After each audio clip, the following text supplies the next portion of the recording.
¿Qué amigos? Bienvenidos a 2.5 Gasteiz VTV.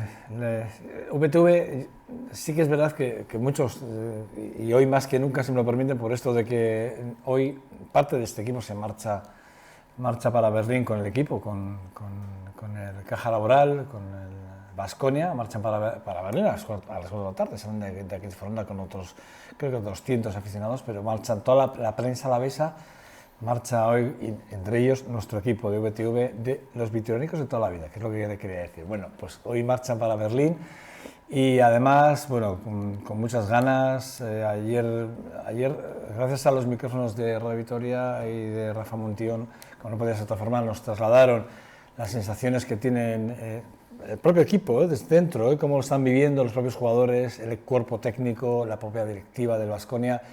Y bueno, y parece que este es el año, ¿no? Como que sí que este parece ser que puede ser uno de los, después de jugar 4 Final Four, jugar la quinta, a José Anquerejeta, el presidente del Baskonia, es la final que más le gusta, la que más, de las 5, la que más cree, en la que más tiene puestas esperanzas, de alguna forma. Bueno, el caso es que sí que es verdad que bueno, que ahí vamos a estar, este canal, esta televisión va a estar dándoles cumplida cuenta de todo lo que pasa desde esta tarde a las 4 de la tarde en el avión. En el mismísimo avión ya tendremos información que está pasando en el equipo, ¿no? Nuestro equipo que viaja con John Dos Santos al frente, bueno, como jefe de relación deportiva de esta casa no podía ser de otra forma, con el cual charlaremos nada, en un segundo. Bueno, sí que es verdad que bueno, nos darán cumplida cuenta de cuánto suceda en Berlín. Bueno, hasta el domingo son muchos días, porque yo estoy convencido que el domingo el Baskonia estará en la final de esta Final Four, sin lugar a dudas. ¿Con quién? Nos da igual. Vamos a ganar el primero y el segundo partido, que es lo que hay que hacer. Hay que ganar 2 partidos. Y esto va a suceder así. Si no es así, no pasa nada, pero hay que ser, tiene que ser. Bueno, dicho esto, yo ayer en el Twitter sí que es verdad que manifestaba un poco, ¿no? esa no sé cómo decirles, esa alegría de poder entrevistar al obispo, al actual obispo, a Juan Carlos Elizalde, que ya está senado conmigo, con lo que vamos a charlar en 2 segundos, pero sí que es verdad que yo decía, llevaba 15 años intentando entrevistar a la señora Surmendi, al anterior obispo de Vitoria, y miren que coincidí con él en muchos actos y decía, pero bueno, monseñor, ¿cuándo va a venir un día usted a hablar conmigo? Y yo entonces estaba en Red Popular, luego estuve en RTIA, luego en Loyola Media, bueno, un montón. Y en todos los medios por los que he pasado, incluso para algún periódico escrito también le quise hacer alguna entrevista, y no hubo nunca manera de hacerle una entrevista. Bueno, ya veremos Joseba, ya veremos Joseba, ya veremos Joseba, ya veremos Joseba. La verdad es que no se podía mucho por los medios de comunicación, todo hay que decirlo, ¿eh? Todo hay que decirlo. Él mantiene una postura desde el inicio, bueno. Y yo decía ayer decía otra cosa, y es que ha estado 21 años al frente de la diócesis vitoriana. Ahí es nada, 21 años, y yo decía, 21 o 22, creo que 21. Y yo decía que comparativamente, además me coincidió en fecha de tiempo con la clausura del último congreso de la Unión de la UGT, del sindicato UGT, y de Cándido Méndez, que también había estado 21 años al frente de la UGT. Y dije, mira, resulta que Monseñor Azurmendi se mancha justo cuando te manchas el señor Cándido Méndez. Bueno, el caso es que eran anécdotas para darle un toque de humor, sin más, y darle algo de normalidad a todo lo que nos sucede, que son muchas cosas alrededor de la vida. Pero sí, hoy ya, y de verdad, créanme que para mí es un lujo, porque yo ya saben que ustedes les he manifestado más de una vez que yo soy creyente y que además soy practicante. Entonces, para mí, poder tener aquí al actual obispo, al monseñor Juan Carlos Elizalde, pues es un verdadero lujo y un verdadero placer. Yo también me alegro mucho. Buenos días. Buenos días. Y muchas gracias por venir a este programa, que espero que a partir de hoy sea suyo, esta televisión sea tan suya como cualquier otro medio que utilice, pero bueno, que sepa que estamos a su entera disposición para usted y para la diócesis, para intentar aportar lo que podamos. Yo encantado porque creo que es un medio muy directo y para la comunicación muy transparente. Bueno, es un medio que usted ya maneja. Y lo maneja muy bien, porque este programa, que además es que ayer estuve viendo un programa, uno de los que tienen ahí grabados, en esa televisión, en ese programa que hacía Iglesia Navarra. Sí, Iglesia Navarra dentro de Navarra Televisión. Navarra Televisión. Que hay en Navarra. Local, sí, como esta. Era un programa de noticias de la Iglesia diocesana. Entonces yo entrevistaba pues, a personas que en las parroquias, en los movimientos, en la Iglesia de la diócesis podía decir algo que tuviera actualidad y pudiera ayudar a la gente, un poco en esa línea. Pero ¿cómo le digo? Por llegar, ¿cómo le llego? No, una herencia. Una herencia. Sí, porque había un programa de la Iglesia, varios programas, la programación entera en Popular Televisión, después se reencauzó hacia Navarra Televisión y de los 3 programas, uno me pidieron el favor que lo llevara yo, pero ya lo llevaba antes otro sacerdote, etcétera, o sea que ya hay tradición. De tradición. Sí. Bueno, pues no le coge por sorpresa absolutamente nada ninguna de estas cámaras que tiene aquí, ¿eh? No, pero siempre el directo tiene una especie de nervios. Sí. Sí, como la clase. Duran muchos años clase, pero... Las mariposas esas que dicen que se ponen en el estómago, sí. Hasta que no esté dentro de la clase y ya entonado, bueno, tengo cierto nerviosismo. Bueno, pues es bueno, yo creo que es bueno. Sí, yo creo que siempre hay que mantener un poco el pulso, ¿eh? Siempre hay que mantener un pulso. También una muestra de respeto a quien tenemos delante que se merece lo mejor.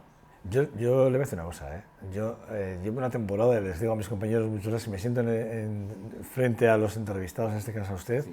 Y hay días que lo paso mal, o sea, porque por muchos programas que he hecho, siempre tengo esa cosa de lo tendré bien, lo tengo bien preparado, sí, no, me lo... Y al final, bueno, una entrevista es algo que no es 2 y 2 son 4, que ahora tanto que soy tonto. Sí. Es tan etéreo, a veces no sabes por dónde va a ir el entrevistado, ¿no? Si las respuestas va a ser más inmediato o menos, a veces, y ese tipo de tensión no la tienes hasta que efectivamente ya estás metido en capilla, si va a la redundancia, y de hecho, bueno, pero sí que, bueno, a ver si jugamos usted y yo un papel importante hoy aquí. Para mí lo más importante hoy, aparte que vamos a tratar muchos temas, ¿no? Todo lo que pueda ser posible y más, pero sí que es verdad que llega siendo una persona en el que medios de comunicación le gusta mucho, o sea, está muy cercano en ellos. Yo ayer estuve ojeando su perfil de Facebook, 1.600 seguidores creo que tiene, 1.600 y algo. Quiero decir, ¿cómo llegamos a las redes sociales? ¿Cree que la Iglesia también tiene que estar en las redes sociales? Sí, de hecho, el Papa está. Está, efectivamente. Un amigo mío con el que colaborábamos estos años en Pastoral Universitaria, pues hace unos años me dijo, bueno, ¿y esto cómo lo vamos a difundir, las actividades de Pastoral Universitaria? Pues hombre, como tú, pues por email, ¿qué vamos a hacer? Y me dijo, no, pero tú no estás en Facebook. Digo, no, pues entonces no existes. O sea, tienes que entrar ahí porque si no, no hay manera de que la gente se entere de las actividades de pastoral. Y bueno, va en esa línea. Luego todo es tan rápido y el mundo juvenil al que me he dedicado pues funciona de esa manera, entonces las convocatorias son así y bueno, al final yo creo que sí que tenemos que estar muy presentes y que también es una manera de dar tono a ese tipo de comunicación, ¿no? Es estar en la calle, es estar en el día a día, ¿no? Las redes sociales hoy en día es estar cerca realmente del creyente que también está ahí, y muchos, por cierto. ¿Qué le dijo el Papa Francisco cuando le ordenó, le dijo que tenía un cometido nuevo? Sí, le pude saludar en la Plaza San Pedro, me dijo el señor nuncio, el Papa usted no le conoce, ¿quiere conocer al Papa? El Papa le conoce solo de papeles. Y ya, pues sí, me entraron ganas y hice los ejercicios espirituales para prepararme a la ordenación y cuando me volvió a preguntar el nuncio, le dije, sí, tengo ganas de conocerle. Bueno, pues al final de la audiencia yo consigo un momento para que le pueda saludar y tal. Entonces yo estaba muy nervioso al final de la audiencia creo que era del 2 de marzo. 2 de marzo. Sí, tengo aquí la fecha, sí, y 2 de marzo. Efectivamente, los obispos y yo, obispo electo, pues le podíamos saludar, dar la mano, un segundo, tal. Y entonces yo fui el último y nadie te presenta y bueno, pues entonces le dije, Santo Padre, me ha nombrado obispo de Vitoria, ¿qué quiere que le diga a mis diocesanos? Y entonces así, sonriendo, así con esa cachaza, así, muy socarrón, me dice, que le aguanten y que le quieran. Que le aguanten y que le quieran. Que yo me quedé entre los nervios que llevaba y la respuesta aquella, así el sonriente, y entonces me reí, me eché una carcajada, y dije, hombre, un obispo alegre. Qué bien, la Iglesia necesita pastores alegres. Nuestras comunidades a veces tienen un tono bajo y los pastores tenemos que levantar el ánimo de las comunidades. Muy bien, muy bien. O sea, en esa línea me estuve hablando ahí un momento tranquilamente. La verdad es que es un papa que ha hecho cambios ya importantes, ¿eh? Va a hacer más, él ya ha anunciado, luego vamos a hablar del Santo Padre y vamos a hablar de cosas muy importantes, cambios a los que quiere someter a la Iglesia, ¿no? Pero aquí en Vitoria, José Antonio Badiola Sí, hizo unas declaraciones un poco sorprendentes, ¿no? Porque dijo que usted no estaba en ninguna de las quinilas, ¿no? De los posibles, sí. de los posibles candidatos a obispo de Vitoria no estaba usted en ninguna de las quinilas y que por sorpresa a la diócesis de Vitoria le cogió por sorpresa completamente su nombramiento. Sí. Habla de algo José Antonio Badiola, ya ha Sí, sí, hablado... sí, sí. No, y además ese comentario pues me llegó enseguida, claro, porque fue muy sonado, ¿no? Y bueno, y es verdad, o sea, yo, incluso cuando pues, hablas entre amigos sacerdotes y tal, pues hay como unas expectativas. Yo jamás, en ningún momento, cuando me anunció don Francisco, mi arzobispo, que tenía que hablar con el nuncio, le dije, me está tomando el pelo. Por 3 veces en la conversación le dije, don Francisco, que no es momento de bromas. Porque es que, vamos, no me lo creía para nada, ¿no? Y bueno, pero las cosas son así. Y también puedes decir que no, ¿eh? Yo le expuse al nuncio los inconvenientes que yo veía y tal. Y él, bueno, pues me dijo que no eran inconvenientes, me dijo al revés, todo lo contrario. Y bueno, pues acepté como acepté ser párroco de este sitio o ser profesor de la universidad pública. Y efectivamente, y también yo comprendo esa extrañeza de otros sacerdotes. Pues para mí, yo no conocía a Toño Badiola, ahora es amigo mío y hemos hablado muchas veces y hablaremos mucho y pues yo creo que será pues de uno de los colaboradores más cercanos para mí y con más transparencia. Entonces, bueno, pues sí, esa libertad de expresión está en la Iglesia y yo creo que es una maravilla. Sí que es verdad, ¿no? Leímos un titular allí por enero, por principios de enero, leíamos algunos titulares en varios medios de comunicación, yo he recogido varios, pero bueno, me he quedado con un titular en el que hablaban del malestar de la diócesis de Vitoria por el nombramiento del obispo conservador, ¿no? Sí. Esto de ser obispos conservadores o no conservadores, cuando usted, vamos, yo por lo que he leído de su trayectoria, precisamente de conservador, pues hombre, pues no sé si lo será o no, pero sí que es verdad que si hay algo de usted que hay que destacar es la cercanía que usted tiene con la juventud, ¿no? De intentar acercar la iglesia a la gente joven, ¿no? Intentar la enseñanza, Sí. ¿no? Del día a día a través de la iglesia, ¿no? Sí, hombre, es casi inevitable que te clasifiquen. Yo en ese Sí. sentido, no soy nada sentido.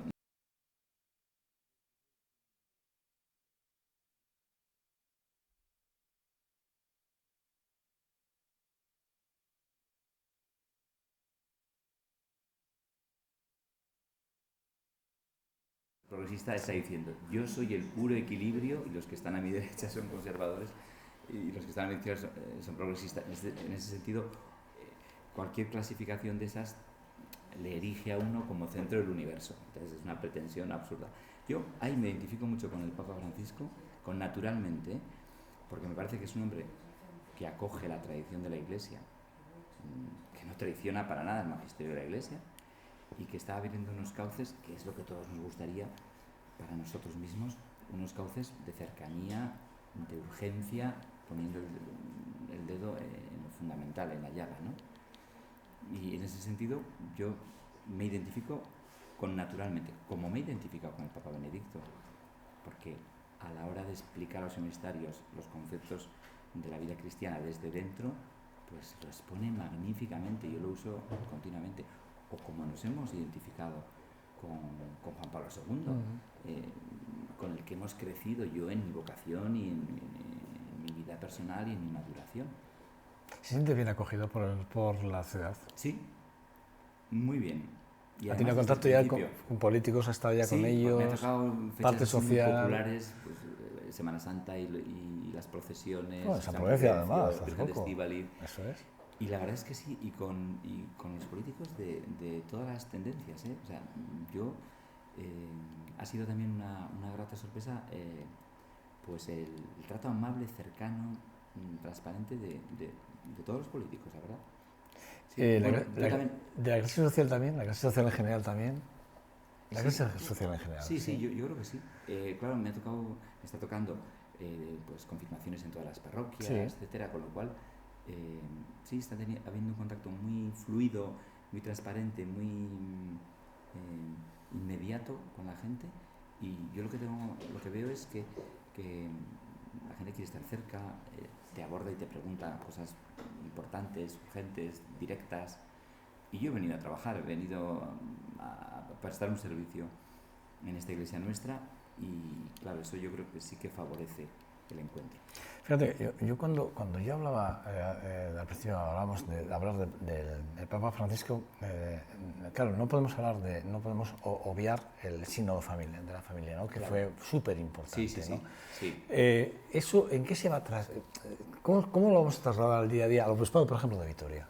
Sí, hombre, desde el principio el Papa lo ha dicho y la Conferencia Episcopal Española igualmente, en las presentaciones del documento Amoris Laetitia, que no hay ningún cambio doctrinal, pero que sí que se observa una forma distinta de tratar la familia, los problemas, las perspectivas, un deseo de que todos los puentes estén abiertos y que se personalice de manera que se acompañe de una manera personalizada a cada pareja, a cada matrimonio, a los jóvenes.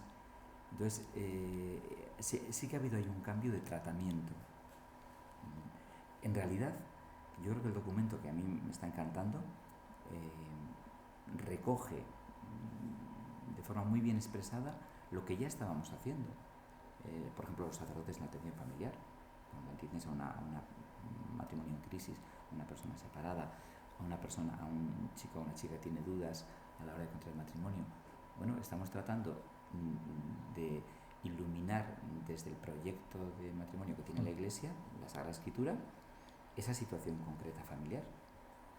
Y efectivamente ahí no hay recetas. Fíjate, relacionado con el sínodo familiar está cuando el Papa también ordena perdonar a las mujeres, ¿no?, que hayan abortado. Por ejemplo, es una cosa que me chocó mucho. O cuando habla de, por ejemplo, de que los divorciados que se casen nuevamente deben de ser aceptados, ¿no? O sea, son cosas como, dices, algo está cambiando la Iglesia, a algo se está adaptando la Iglesia, está yendo con los tiempos, de alguna forma, ¿no? Y en ningún momento dice que los divorciados vueltos a casar en matrimonio civil pueden comulgar, en ningún momento dice el documento, pero el tratamiento es personalizado. La decisión tiene que tomarlo uno en conciencia y además contrastada, de manera acompañada, etcétera, ¿no? ¿Qué es lo que estábamos ¿El cambio de doctrina, de alguna forma? No, la doctrina no, pero sí el tratamiento del caso concreto, la manera de acompañar, ¿no? Hay temas espinosos, ¿eh? Sí. Muy complicados. Sí. Hay cosas muy complejas, ¿no? Y que a uno, por ejemplo, yo esta mañana leía una noticia que a mí me chocaba mucho y que luego es verdad que lo hemos oído en varios medios de comunicación y te choca, ¿no? Y dices, bueno, esto algo tiene que cambiar. Cuando la Iglesia niega la confirmación a un joven transexual, ¿no? Dices, bueno, cuando había hecho ya, incluso había estado en los cursos de confirmación para tal, y resulta que el párroco en un momento determinado dice que no le va a confirmar, ¿no? Después de haber hecho todo el curso y tal, y que sabía que es transexual desde el minuto uno, y al final decide no. Son cosas como que chocan, ¿no? Sí, la verdad es que no, y no se entiende si no es en el caso concreto. Es decir, entonces lo que la Iglesia trata es de decir, bueno, los principios objetivos, la verdad sobre el matrimonio, la verdad sobre la sexualidad, que es objetiva y que aparece en la Sagrada Escritura y la Iglesia interpreta siempre, no puede apabullar, no puede ir en contra de la dignidad de la persona. Entonces, eso se juega pues, en el trato personal y en la manera de acompañar a esa persona que tiene pues, esa circunstancia o esa realidad concreta, ¿eh? Pero fíjate tú, son noticias que nos encontramos muchas de ellas, ¿eh?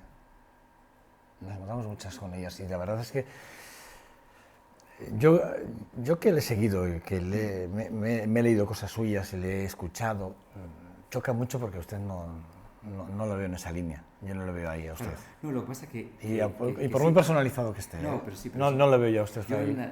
Los casos más polémicos que saltaron en su momento a la prensa, claro, por ejemplo, negación de que fueran padrinos alguien pues que de determinada tendencia sexual, etcétera. El problema de fondo era que no había una coherencia no solamente moral, sino una práctica de la vida cristiana y que no podía ser referencia como padrino porque no llevaba una vida cristiana, una vida de sacramentos, una vida de continuidad en la Iglesia. Claro, y luego ya salta a los medios por un aspecto muy concreto que no era el esencial. Sí.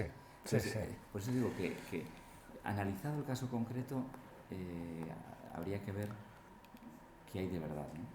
¿Qué pasa desde noviembre del 2015 hasta, creo que es, porque son fechas, mediados de febrero, que por un lado el Obispado de Vitoria niega a las víctimas del 3 de marzo Sí. en la parroquia de San Francisco y al final, en febrero, se decide que sí? ¿Ahí ya tenía usted algo que decir o no? No, yo no había llegado todavía, mi ordenación fue el 12 de marzo. De marzo. Yo llegué a la Pero vida... digo, pero ya no estuvo nada que ver, ya no, aunque sea... No, yo sé que don Miguel puntualmente para el 2 de marzo, creo que fue, aceptó que hubiera una visita a la iglesia de San Francisco, aunque los hechos no se desarrollaron dentro de la iglesia, sino fuera en el... Bueno, una parte sí fueron dentro, porque realmente estaban los trabajadores, sí. ¿no? Celebrando aquella asamblea, Sí, ¿no? De sí, alguna sí, forma, sí. Y ya la iglesia sí que permitió que se hiciera aquella asamblea dentro de la propia iglesia, es decir, que, Sí. bueno, o sea, la iglesia, o por lo menos el párroco de entonces, sí estaba a favor de que los trabajadores se reuniesen en su iglesia, ¿no? Sí, no, y yo cuando, fíjate, al llegar a Vitoria y tener en cuenta este tema, este problema y la memoria, pues realmente yo me remonté a mis años. Yo entonces tenía 16 años, estaba en el Instituto Jiménez de Rada de Pamplona, y sí que recuerdo el eco tan terrible, porque claro, aquellos hechos fueron brutales, injustos, y bueno, tuvieron un eco pues, a nivel nacional. Y qué curioso, yo es verdad, recordaba aquello. Ahora, al conocer más de cerca, pues te das cuenta que, bueno, que efectivamente, y que la Iglesia se posiciona ante esa injusticia tan tremenda y que condena esos hechos. Yo a la asociación les decía que, bueno, que lo que yo quería es que hubiera una memoria compartida, no una memoria manipulada, o una memoria muy unilateral o sesgada desde determinadas vertientes políticas, sino que la Iglesia tiene que asegurar pues esa memoria objetiva en la que efectivamente ella era testigo y formó parte en aquel funeral y en la condena de aquellos hechos, ¿no? Ese fue un papel importante, jugó entonces, sí, a favor, sí, muy a favor, sí, por cierto. Sí. Sí que es verdad que los que seguimos aquellos hechos, yo hace poco hice la visita guiada que hacen la propia asociación, y bueno, ellos estaban esperando a que realmente, bueno, pues que el obispado diera ya el consentimiento de poder... Claro, estamos en ello, y lo que pasa es que yo he visitado la iglesia precisamente por este tema. Lo que pasa es que toda la iglesia está ocupada por la exposición de belenes permanente de la Asociación San Francisco de Asís, que cada vez tiene más incidencia. Va a hacer talleres durante todo el año, hay recitales los días anteriores a la Navidad, hay un concurso también de felicitaciones. Claro, toda la iglesia está destinada a ese tema, y bueno, desde luego solamente una parte podría dedicarse a la memoria, porque claro, el uso es incompatible, porque es un museo del Belén. Entonces, pues tenemos que concretar, y en eso hemos quedado, cómo podría ser y qué uso, un uso también por otra parte compartido, no en exclusiva, porque ya tenemos algo dentro de algo. Sí, y algo en la parte pues, musística. Y lleno de proyectos y con un convenio firmado con el obispado, etcétera. ¿Qué dice yo voy a hacer la visita esa. Sí, porque me interesa conocer de cerca, y entonces ahí concretaremos las cosas. Es verdad que por otro lado, así hurgando entre las noticias que puedan afectar un poco, sí que es verdad que estamos viendo, ¿no?, que y uno de los titulares que se recogían no hace mucho hablando era de la bajada del número de alaveses que marcan la casilla de la iglesia, en la Casa de la Renta. Hay una bajada importante, se calcula de un 4,2% en ese sentido, con respecto, por ejemplo, al 2010, ¿no? Sí. ¿Es algo significativo o no es significativo? Hombre, de hecho yo le he preguntado, porque me preocupó el tema, y en los números absolutos, en el reparto que la Conferencia Episcopal Española hace es el mismo, o sea, el mismo cómputo que el año pasado y años parecidos. Pero sí, en ese sentido, basta observar un poco estadísticamente lo que nos pasa en las parroquias. Cuando las personas mayores van desapareciendo de la parroquia, van disminuyendo las donaciones porque los más jóvenes, primero, no tienen ese poder adquisitivo y luego son menos practicantes. O sea que ese descenso es casi inevitable, es estadístico. Pero vamos, de todas formas, la mayor parte, el 75% de lo que la Iglesia, de los recursos de la Iglesia, es de donaciones particulares, no es por la asignación de la renta, de la X de la renta. Entonces, en ese sentido,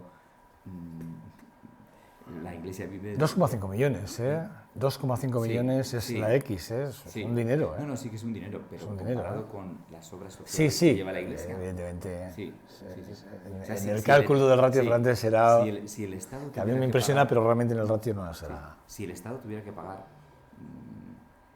todo lo que la Iglesia hace en obras sociales, quebraría. Bueno, eso en la página de la Conferencia Episcopal está muy bien explicado con todos los datos y porcentajes, es verdad. Pues a ver, vamos a ver cuánto supone del PIB ahora mismo la Iglesia. Igual que empezar a hacer números. Oye, pues la Iglesia supone al PIB tanto, aporta al PIB tanto. Bueno, sabe muy bien la clase política. Sí. O sea, el papel que la Iglesia hace en los servicios sociales y no solamente en lo más marginal y Cáritas. Bueno, aquí tenemos Cáritas, que que conozco muy bien a Ramón. En el mundo de la medicina, en el mundo de la escuela, de la enseñanza. Sí, realmente... Le voy a meter un poco el dedo, solo un poco, pero es que viendo los resultados económicos que puede tener la diócesis en general, a nivel global, nos choca, ¿no? Cuando leo que una televisión privada como Tercer TV, con un SARE del 2%, tiene pérdidas de 40 millones de euros, ¿no? Y ahí está muy de cerca los obispos y las diócesis, ¿no? Sí, bueno, pero 40 millones de euros al año. Son muchas pérdidas, ¿no? Tú sabes mejor que yo cómo funciona la televisión y los presupuestos de televisión. Claro, o sea, ¿por qué están en crisis ahí las televisiones privadas y tal? Pues porque esos presupuestos son increíbles. Y en cambio... Pero es que a mí me choca mucho con el mensaje al final, ¿eh? Me choca mucho con el mensaje de la pobreza, de la ayuda, del estar con el más necesitado. Y por otro lado, esta inversión de pérdida... Lo que decías antes de los medios. ¿La Iglesia tiene que estar en los medios, sí o no? Sí. Y de hecho nosotros le ofrecemos un espacio aquí, ¿eh? Sí, por cierto, estaremos encantados, Estaremos encantados, Pero efectivamente los medios los necesitamos precisamente para sensibilizar en la lucha por los más pobres. Nuestros jóvenes no se sensibilizan porque ver, pero con el Tercer TV, entre usted y yo ahora que no nos ve nadie, ¿no? Vamos, un poco... que sí me da la sensación, a ver, que sí, que estamos de acuerdo que así como hablando políticamente todo el mundo tiene que tener sus medios para poder llegar y tal, es verdad que, bueno, pues ¿por qué no la Iglesia va a tener sus medios? Efectivamente, ¿no? Pero cuando yo veo la cantidad de pérdidas... Yo le he dicho antes que yo comencé mi periplo en Radio Popular. Sí. Luego de la extinción de Radio Popular nació de Ratia, luego Loyola Media, tal. Y yo estoy con los jesuitas muy de cerca con ellos y bueno, los usos espirituales, por cierto, que yo también los he hecho, son maravillosos. Sí. Maravillosos. Cada vez que ibas a Loyola venías y ¡buf! Y venías de Loyola después de estar 3 días en Loyola y era... Pues precisamente yo exquisito, quiero por cierto, potenciar en Vitoria, sin salir de Vitoria, los ejercicios espirituales. Pues... Y me encantaría, los ejercicios espirituales, claro, no son exclusivos de los jesuitas, gracias a Dios. Ellos yo los conocí con ellos. Y ellos nos han enseñado. Yo los conocí con ellos, claro. El curso de directores de ejercicios espirituales en Loyola, en Salamanca, con ellos. Y los jesuitas han abierto los ejercicios a toda la Iglesia y nos han enseñado a dar ejercicios. Sí. De manera que San Ignacio es patrimonio de toda la Iglesia. Entonces, a mí una de las vetas que me gustaría vivir a fondo en Vitoria sería los ejercicios. Bueno, pues estaré muy bien, ¿eh? Yo me va a tener a su lado, ¿eh? Ya se lo digo desde ahora. Bueno, sí que es verdad que el Supremo, en una sentencia del 4 de abril de 2014, ya aboga por la excepción realmente de no pagar el impuesto del IBI a la Iglesia. Sí que es verdad. Pero da la sensación de que hay políticos que siguen insistiendo y la sociedad sigue insistiendo Sí, que el IBI hay que pagarlo, pero bueno, pero realmente hay una sentencia que dice que no. Pero se explica esto bien, igual es que no se explica bien. Yo cuando digo a ciertos políticos, y decir, no, es que fíjate, porque la Iglesia no paga, porque tal, no sé qué. Yo creo que no saben nada de esta sentencia, ¿no? No sé ni si sabrán o no, pero creemos que hay siempre la Iglesia va a ser una presa fácil y morbosa para acusar, para tal, sí. Pero más bien, cuando se acude demasiado a la Iglesia con esas cosas, yo creo que hay una crisis ideológica. No tienen demasiados principios y objetivos que defender y entonces buscan excusas baratas. Es que además el recurso de casación, yo que me lo he leído, lo tengo en mis manos hace 2 semanas, porque me interesé y quería verlo. No da lugar a dudas. Además, además lo explica muy bien exactamente el porqué sí de la exigencia a la Iglesia del impuesto. Y no a la Iglesia, sino a todas las asociaciones sin ánimo de lucro, clubes deportivos, partidos políticos. Claro que sí. O sea, entonces, pero efectivamente, no se les ocurre meterse con los partidos políticos o con no, porque además son ellos los primeros que empiezan a decirlo, ¿no? Son los primeros que empiezan a decir que... No, la Iglesia... Bueno, hay algunos partidos, no todos. Sí. La Iglesia. Yo lo he oído mucho, por ejemplo, a los socialistas últimamente sí que les he oído muy... O sea, muy... Sí. La Iglesia tiene que pagar, tal... y ellos efectivamente no pagan por sus sedes, ¿no? Claro, y en plena campaña es una presa fácil. Es echar balón ensablado. Monseñor, tenemos un problema con los refugiados. Sí. Y sí que es verdad que los obispos españoles, ustedes ya han dicho que, por favor, que ustedes quieren asumir una cuota de responsabilidad en esto de los refugiados, pero fíjate, son todas las noticias que cuando uno va a buscarlas le cuesta encontrar, pero sin embargo sí que es verdad que el obispado, los obispos a nivel nacional se han puesto manos a la obra y han dicho que, bueno, que ya es hora de que el gobierno de España acoja a los refugiados. Que efectivamente hay de fondo, tiene que haber un tratamiento político, como el Papa no se ha traído porque sí en el Papa Móvil a los 12 refugiados cuando estuvo en Lesbos. Ahí había un acuerdo político entre varios países y medió una institución religiosa, la de San Egidio, para que en ese corredor humanitario se pudiera traer efectivamente. Y la Iglesia española está ahí, y la Iglesia de Vitoria en concreto, posicionada oficialmente con mucha radicalidad. Tenemos precisamente el viernes un gesto diocesano en la plaza de Santa María de la Blanca, a las 7 de la tarde, o sea, haciendo un comunicado y posicionándonos, bueno, pues de la manera más visible, unánime y a favor de los refugiados, queriendo asumir toda la colaboración que pudiéramos y para la cual pues tenemos las manos muy atadas, pero nosotros no sabemos cómo gritar más alto. Usted y muchas comunidades autónomas que están reclamando la cuota que corresponda. Es más, algunas comunidades autónomas, yo lo he dicho más de una vez, están pidiendo al gobierno que si ellos no quieren asumir la cuota económica, que da igual, que ellos asumen, pero por favor que venga esa cuota de personas a España, la que tenga que venir, la que sea. No queremos mirar a otro lado y no es una postura así políticamente correcta, es de corazón y poniendo los medios que haga falta. Bueno, usted viene de Navarra, que por cierto me consta que le echan de menos ahí ya. Bueno.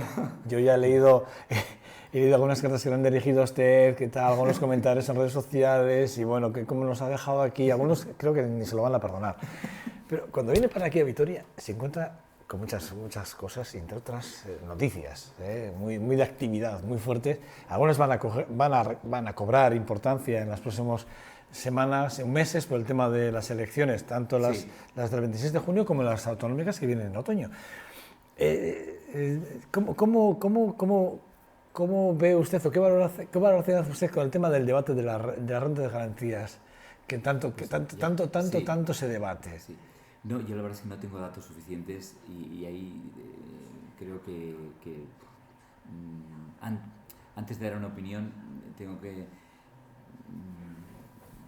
conocer más los entresijos y precisamente tengo varias entrevistas. Yo sé que se la apunto en el haber, vale. En el debe, perdón, y cuando venga la próxima vez, que espero que venga a este programa más veces, yo la tengo pendiente y se lo voy a hacer y ya tendré la información. Además, tengo varias entrevistas pendientes a nivel político-social para pedir información interna de este tema. O sea que se va a interesar sí.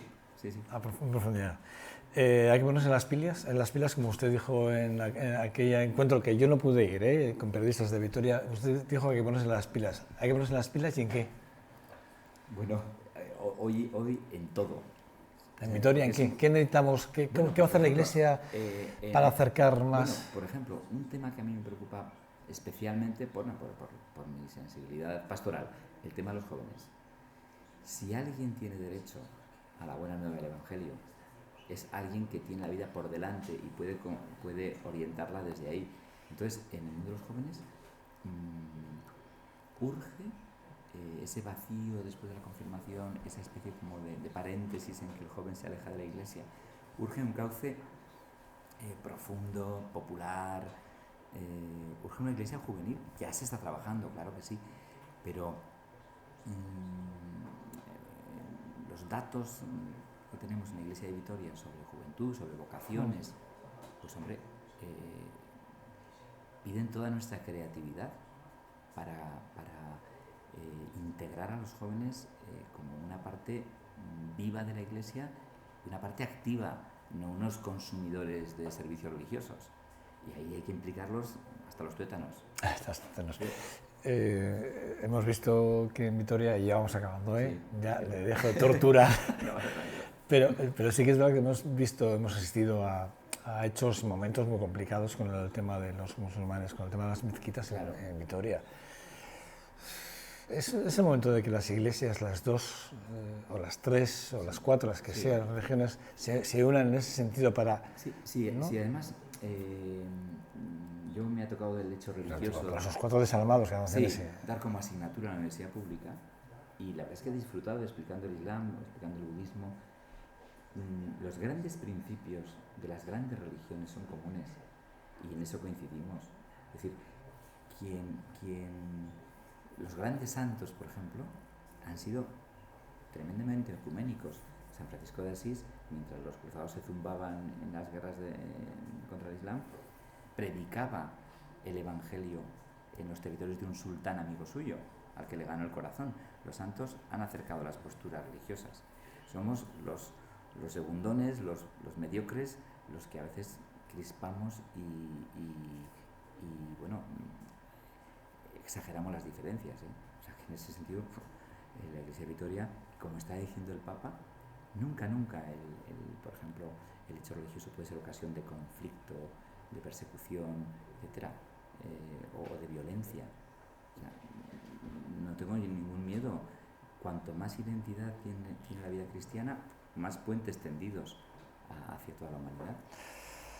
Juan Carlos Elizalde, la verdad es un monseñor, es un verdadero placer haberlo tenido en este 2.5 Gasteiz, que además espero, repito, que ahora hablamos, Si quiere un espacio aquí, ya sabemos que se desenvuelve muy bien usted con las cámaras, si quiere un espacio... Yo tengo que consultarlo con Cata, que es la delegada de medios, ahora hablamos con ella. Por supuesto que es inflexible. La convencemos, tomamos un café y la convencemos ahora, pero no estaría mal, no estaría mal. No obstante, sí que le ofrezco que de ciento en viento vale, que sea, yo lo acepto. que venga cada vez que usted crea pertinente, Vale. que usted quiera transmitir algo a la ciudadanía, a Gasteiz, a través de estas cámaras, le agradecería que nos lo haga saber y estaremos aquí encantados de recibirle, sinceramente, Sí, pues lo haré y de corazón.